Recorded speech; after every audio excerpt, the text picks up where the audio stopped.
오늘 함께 나눌 이 누가복음 17장의 말씀은 이 말씀에는 6가지 내용들이 등장하고 있습니다. 첫째는 1절에서 2절까지 나타난 형제를 실족하게 하지 말라는 말씀이고, 둘째는 3절에서 4절까지 형제를 용서하라는 말씀이 나옵니다. 셋째는 진짜 순종하는 종의 자세에 대한 말씀이 나오고, 넷째는 10명의 나병 환자들이 고침을 받고 감사하는 내용이 등장합니다. 다섯째는 하나님의 나라가 임하는 날에 대한 이야기가 나타나고, 마지막으로 여섯째는 그 하나님 나라에 들어가는 사람들에 대한 이야기가 나타나고 있습니다.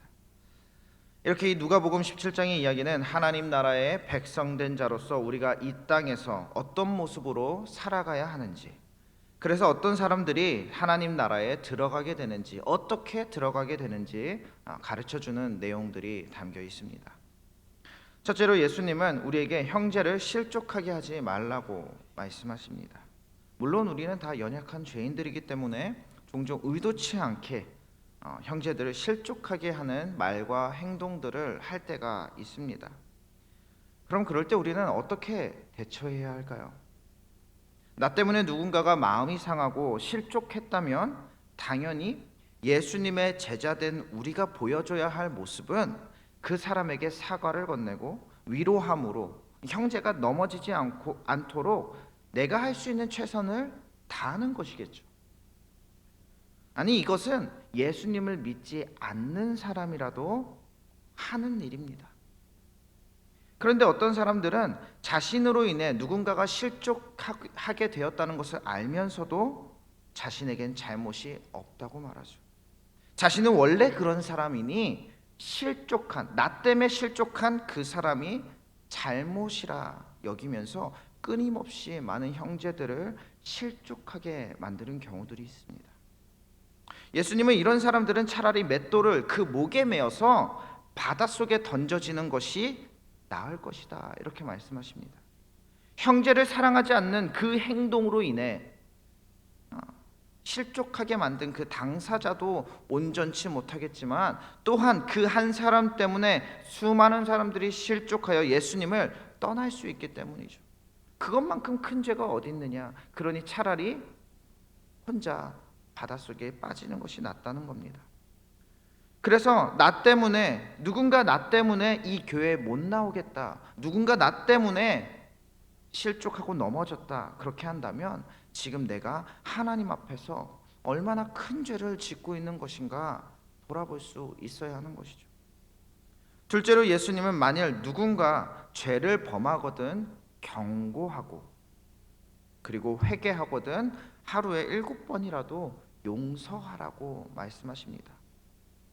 우리는 3-4번을 좋아하죠. 2번까지는 그래 실수라고 생각할 수 있어. 3번째는 안 돼. 아웃이야. 그러니까 용서의 횟수를 우리가 정해 놓습니다.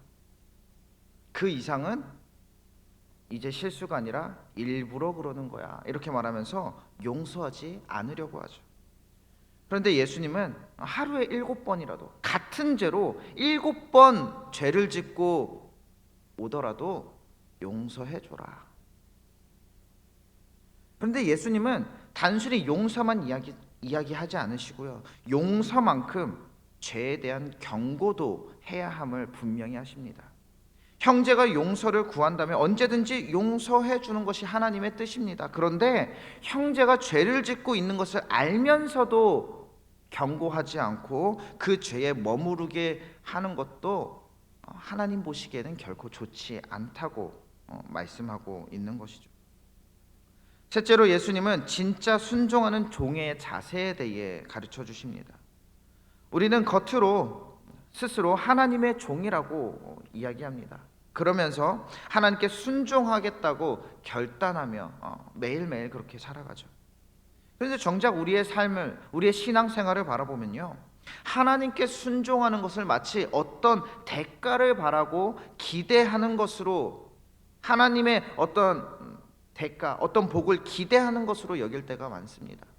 하나님, 제가 하나님께 순종하여 이런 일도 했고요, 저런 일도 했고요, 이런 결과물도 얻었습니다. 그러면 자, 이제 저에게 무엇을 주시겠습니까? 제가 이 정도 했으면 저에게 건강도 주셔야 되고요, 이 정도 했으면 저에게 사업의 복도 주셔야 되고요, 이 정도 했으면 내 자녀들도 잘 돼야죠. 그래야 제가 하나님의 일 할 맛 나지 않겠습니까? 이런 태도를 보이는 거죠. 내가 하나님께 드린 열심과 재물이 있으니 하나님도 나를 위해서 어느 정도의 대가를 치러야 한다는 오해를 하는 겁니다. 그런데 예수님은 오늘 이 말씀을 주시는 겁니다. 만일 종이 하루 종일 밖에서 일을 하다 돌아오면 어느 주인이 자, 네가 하루 종일 고생했으니 이제 내가 차려주는 밥을 얻어먹어라 이렇게 하겠느냐는 겁니다. 오히려 그 주인이 자, 열심히 일하고 왔니? 일 다 끝났으니까 이제 내가 먹을 밥상도 차려라 이렇게 명령하지 않겠느냐라는 겁니다. 이건 실제로 그 당시에 종을 가지고 있던 모든 주인들이 이렇게 행동하고 있던 겁니다. 그리고 모든 종들은 이 일을 당연하게 여기고 있었다는 겁니다. 예수님은 그 얘기를 하면서 봐라, 세상 종들도 저렇게 하는데 왜 너희는 자꾸 종이라고 말하면서 스스로 순종하겠다고 하면서 그 순종의 어떤 대가를 바라느냐라고 하는 거죠. 온전한 순종은 그런 순종이 아니라고 하는 겁니다. 본래 주인과 종의 관계가 이러한 것임을 가르쳐 주면서 우리의 순종도 이렇게 되어야 한다고 말씀하는 것이죠. 그런데 이 순종이라는 것을 우리가 자꾸 오해하기 때문에 하나님과의 우리의 계약으로 자꾸 우리가 해석하기 때문에 내가 이만큼 순종하면 하나님께서 이만큼 주실 거야 라는 어떤 계약 관계로 우리가 여기기 때문에 하나님께 이렇게 원망을 하는 겁니다. 내가 하나님께 어떻게 했는데, 내가 그동안 하나님을 위해, 이 교회를 위해 얼마나 많은 일을 했는데, 내가 헌금을 얼마나 많이 했는데, 내가 봉사를 얼마나 많이 했는데 왜 나를 대우해 주지 않느냐, 왜 그만큼 나를 대우해 주지 않느냐, 그렇게 스스로 실족하며 넘어지는 성도들이 너무도 많은 겁니다. 왜냐하면 스스로를 진짜 종으로 여기고 있지 않았기 때문이라는 거죠. 그러니 올바른 순종의 자세를 갖는 것이야말로 하나님과의 건강한 관계를 맺는 것이라는 거죠. 넷째로 예수님은 받은 은혜에 감사할 줄 아는 것이 또한 곧 믿음이라고 이야기합니다. 10명의 나병 환자들이 멀리서 예수님을 향해 외치죠. 예수님, 예수님, 제발 저희를 좀 고쳐주십시오. 예수님의 소문 들었습니다. 어떤 병도 고칠 수 있다는 거 들었습니다. 저희도 좀 고쳐주십시오. 나병은 불치병입니다. 치료할 수 없는 병입니다. 그런데 예수님께서 그 10명의 나병 환자들을 동일하게 전부 고쳐주셨죠. 그래서 그 몸을 제사장들에게 보여 병 고침 받았다는 사실을 확인받아라 이렇게 보내십니다. 10사람 모두가 다 고침을 받았는데 그 중에 단 한 명만 예수님께 돌아옵니다. 그 앞에 엎드려 예수님께 감사 인사를 올리죠. 심지어 그 한 명은 사람들이 배척하던 이방인 사마리아 사람이었다고 기록되어 있습니다. 다른 9 병자들은 병 고침을 받은 것으로 예수님께 찾아간 자기의 목적을 달성했으니 그 받은 은혜를 그냥 땅에 떨어뜨려 버린 겁니다. 오직 한 사람만, 심지어 악하다고 했던 이방인 그 사마리아 사람만이 자신이 받은 은혜가 하나님이 나에게 주신 선물이구나, 예수님께서 나를 고쳐주신 것이구나 기억하면서 감사 인사를 올린 것이죠. 그리고 예수님은 그 한 사람의 감사가 곧 그의 믿음이라고 표현하십니다. 감사했던 그의 행동이 곧 그의 믿음이다. 즉 믿음이 있는 사람은 믿음의 눈으로 세상을 바라보기에 자신이 받은 것, 자신이 현재 누리고 있는 것들이 모두 하나님께로부터 온 것임을 알고 감사할 줄 아는 반면에 믿음이 없는 사람들은 자신이 지금 누리고 있는 것들이 어디로부터 온 것인 줄 모르기에 이것이 그저 내가 열심히 일해서 내가 잘해서 얻은 것인 줄 착각하기에 감사가 없는 삶을 살아가는 겁니다.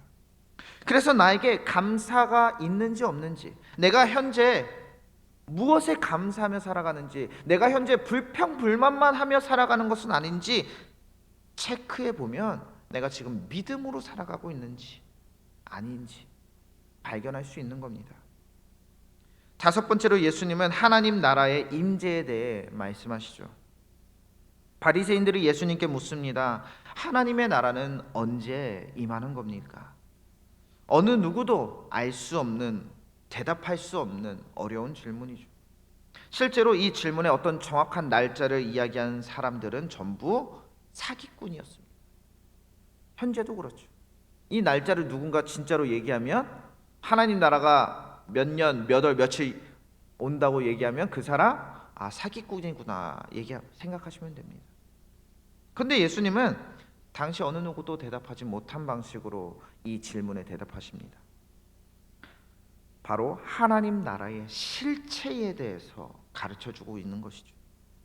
우리는 하나님의 나라가 이 세상이 멸망할 때 하늘에서 나타나는 어떤 장소, 어떤 영적인 공간으로 여깁니다. 그래서 정말 그곳엔 어떤 아름다운 성이 있고, 어떤 집이 있고, 어떤 창고가 있는 공간처럼 우리가 여기는 것이죠. 근데 이건 다 비유적인 이야기입니다, 사실. 하나님의 나라의 실체에 대해서 알고 있는 예수님은 하나님의 나라는 우리가 생각하는 그런 식으로 임하는 어떤 공간적인 것이 아니라 바로 우리 안에 임하는 어떤 상태, 어떤 상황적인 것이라고 설명합니다. 쉽게 말해 하나님의 나라는 내가 가는 어떤 장소가 아니라 우리 안에 임하는 하나님의 세계라는 겁니다. 그래서 예수님은 공생의 기간 동안 천국으로 갈 때가 멀지 않았다라고 이렇게 표현하지 않으시고요. 하나님의 나라, 천국이 곧 가까이 왔다. 하나님의 나라가 우리한테 가까이 왔다. 이렇게 표현하고 계신 겁니다. 그래서 마지막 여섯 번째로 예수님은 그 천국, 그 하나님의 나라는 그럼 어떻게 우리에게 임하는 것인가? 어떤 사람들에게 임하는 것인가? 말씀하십니다. 하나님의 나라는 어느 한 장소에 임하는 것이 아니죠. 그래서 누군가 이곳에 있어야 천국에 갈 수 있다 라고 말하면 그것은 전부 거짓말이라고 합니다. 또한 하나님의 나라는 모두에게 동일하게 임하는 것도 아닙니다. 오직 이 땅에서 하나님의 나라를 바라보며 사는 사람들에게 하나님의 나라가 임하는데, 같은 일을 하던 사람들이라도, 똑같이 우리가 보기엔 똑같은 일을 하고 있는 사람들이라도 하나님 나라가 임할 때는 어떤 사람은 하나님의 나라로, 어떤 사람은 지옥에 가게 된다고 말합니다. 이것은 교회 안의 일도 마찬가지인 겁니다. 여기서 하나님의 나라를 기업으로 받아 누리게 될 사람들은 어떤 일을 하는 사람이다, 어떤 일을, 어떤 장소에 있는 사람이다 라고 말할 수 있는 것이 아니라 오늘 17장에서 계속해서 예수님께서 가르쳐주고 계신 하나님 나라의 백성으로 사는 사람들을 의미하는 겁니다. 형제를 사랑하여 실족하지 않게 하고, 그 형제에게 죄에 대해 경고하고 용서하며 믿음의 올바른 순종을 지키고 믿음으로 마땅히 감사할 줄 아는 사람들, 그 믿음의 사람들이 바로 곧 임할 그 천국의 주인이 된다는 겁니다. 그렇다면 우리는 어떤 것 같은가요? 나 자신은 어떤 것 같은가요? 내가 정말 믿음으로 살아가고 있나요? 아니면 스스로 믿는 자라고 말하면서도 정작 그 삶에는 어떤 믿음의 모습도 나타나지 않는 삶을 살아가고 있는 것 같은가요? 제가 종종 신앙인들의 어떤 악한 모습을 보거나 악한 그 뉴스를 들을 때면 이런 생각을 할 때가 있습니다. 저 사람이 진짜 예수님 믿을까? 저 목사님이 진짜 예수님 믿는 걸까? 믿는다면 저렇게 행동할 수 있을까? 정말 하나님이 두렵다면, 정말 하나님을 경외하고 있다면 정말 저럴 수 있을까? 죄 지을 수 있죠, 우린. 근데 저런 죄를 지은 후에 저런 모습을 과연 보일 수 있을까? 이런 생각을 할 때가 있습니다. 어떤 분들은 진짜 예수님 안 믿는 것처럼 보일 때도 많습니다. 근데 물론 우리는 그 믿음을 평가해서는 안 되고 할 수도 없습니다. 믿음은 눈에 보이지 않는 것이기 때문이죠. 그런데 하나님은 아십니다. 내가 지금 믿음으로 살아가고 있는지, 아니면 믿음이 있는 척 하며 살아가고 있는 것인지 말이죠. 그리고 그 믿음은 결국 우리의 삶 속에서 드러나게 되어 있습니다. 믿음은 단지 아는 것이 아니라 예수님께서 가르쳐 주신 그 말씀대로 사는 것이 나에게 가장 좋은 일이라는 것을 깨닫는 것이기 때문에, 그걸 확신하는 것이기 때문에 그 믿음대로, 그 가르침대로 살아가게 되는 겁니다. 그리고 하나님 나라가 임하는 그때에 믿음으로 살아가던 사람들은 천국으로, 그렇지 않고 그저 이 땅의 것들만 바라보며 살던 사람들은 성경대로 하면 지옥으로 갈 것입니다. 단순히 그 행위 때문이 아니라 그 행위에 담긴 불신 때문인 거죠. 그러니 다시 한번 오늘 하나님께서 주신 이 말씀을 가슴에 새기고 예수 그리스도의 제자답게, 그리고 믿음의 사람답게 살아가는 우리 모두가 되기를 주님의 이름으로 축원합니다. 같이 기도하겠습니다. 우리에게 복음의 놀라운 소식을 주시고 믿음의 삶을 살아가게 하신 주님, 그 복음의 놀라운 은혜를 맛보았으면서도 여전히 이 땅의 것들에 마음을 빼앗겨 그것들을 위해 살아가던 어리석은 저희들을 용서하여 주시옵소서. 모든 것을 버리고 예수님을 따르라고 하셨던 그 말씀처럼 내가 귀하다 여기던 이 땅의 모든 것들을 배설물로 여기고 오직 주님만 따르는 우리가 되게 하여 주시옵소서. 그래 우리의 삶에서 드러나는 그 모습이 그리스도의 제자다운 믿음의 사람다운 모습이 되게 하시고, 우리의 그 모습을 보고 사람들이 하나님께 영광 돌리는 복된 일이 우리의 일상이 되게 하여 주시옵소서. 우리를 두렵게 하는 모든 세상의 문제들 가운데서 흔들리지 않게 우리를 붙들어 주시고 고쳐 주시고 위로하시며 승리케 하시는 주님의 능력을 경험하며 살아가는 우리의 삶 되게 하여 주시옵소서. 오늘도 함께 하시며 우리의 간구를 들으시는 예수 그리스도의 이름으로 간절히 기도하옵나이다. 아멘.